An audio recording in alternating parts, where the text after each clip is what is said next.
एक भूखा व्यक्ति ही भोजन स्वाद का सही आनंद ले सकता है। एक दुखी व्यक्ति ही सुख के महत्व को समझता है।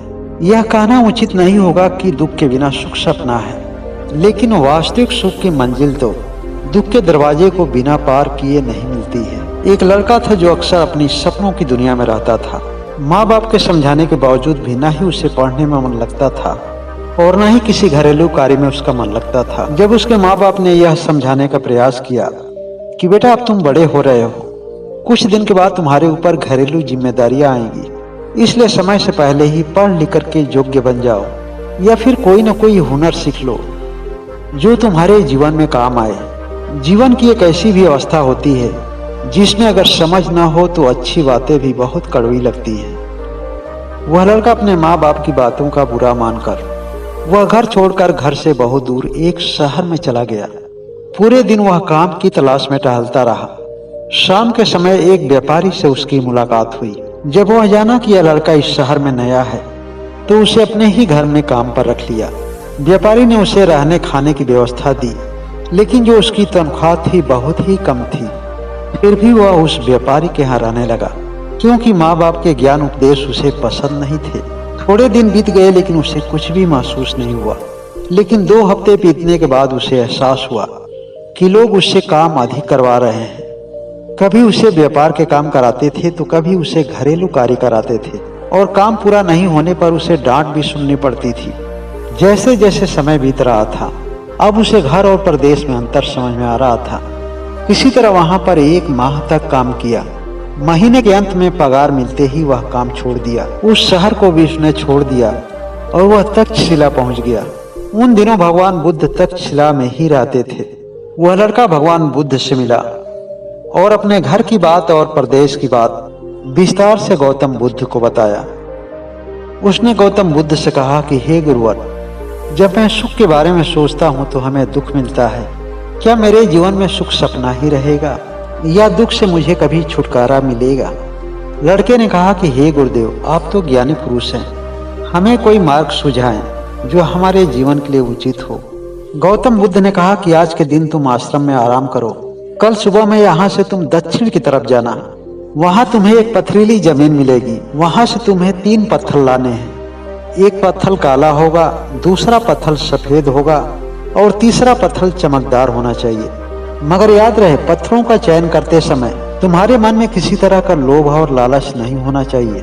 पत्थरों का चयन एक बार में एक ही नजर में होना चाहिए। वह लड़का गुरुदेव की आज्ञा मानकर सुबह में आश्रम से निकल पड़ा। भगवान बुद्ध के कहे अनुसार जब वह उस जगह पर पहुंचा तो उस लड़के को वहां पर ढेर सारे पत्थर दिखाई देने लगे। वहां पर उसे तरह तरह के पत्थर दिखाई दे रहे थे, लेकिन भगवान बुद्ध की बातों को उसने याद किया। उसने याद किया कि मन में किसी तरह का लोभ लालच नहीं होना चाहिए और एक बार में एक नजर में ही पत्थर का चयन करना होगा। उसने सामने पड़े एक काले से पत्थर को, जो देखने में गोल मटोल और काले रंग का था, उसने अपने हाथ में उठा लिया। दूसरी तरफ देखा, उसने एक सफेद रंग का पत्थर दिखाई दिया। उस पत्थर को भी उसने उठा लिया। जब तीसरी तरफ उसने देखा तो उसे एक चमकदार पत्थर दिखाई दिया और उस चमकदार पत्थर को भी उसने हाथ में उठा लिया। इस तरह अब उसके पास 3 पत्थर हो गए और अब वह तीनों पत्थरों को लेकर के आश्रम को लौट गया। वह भगवान बुद्ध के सामने तीनों पत्थरों को रखा। भगवान बुद्ध ने सबसे पहले काले पत्थर को अपने हाथ में लिया और उस लड़के से कहा कि यह काला पत्थर दुख के समान है, जिसको पार करने के बाद ही मनुष्य का जन्म होता है, क्योंकि मनुष्य माँ की गर्भ में असहनीय दुख और पीड़ा से गुजरता है और ईश्वर से प्रार्थना करता है कि हे ईश्वर, कृपा करके मुझे इस दुख और पीड़ा से बचाएं। और समय आने पर उसे दुख और पीड़ा से मुक्ति मिलती है और मानव रूप में इस धरती पर उसका जन्म होता है। लेकिन माँ बाप का आश्रय पाकर वह दुख को भूलने लगता है और माया रूपी मोह में फंस करके सुख की आकांक्षा करने लगता है। वह दुख से कतराने लगता है और बिना दुख उठाए ही सुख भोगने की कल्पना करने लगता है। भगवान बुद्ध ने फिर सफेद पत्थर को अपने हाथ में लिया और कहा कि यह सफेद पत्थर संतोष का प्रतीक है। मनुष्य के जीवन में जो भी कुछ मिलता है उसे संतोष करना चाहिए। दुख के समय में भी इस बात का उसे संतोष होना चाहिए कि अंधेरे की एक निश्चित अवधि होती है। अगर रात के बाद दिन का आना निश्चित है तो फिर मन में असंतोष कैसा?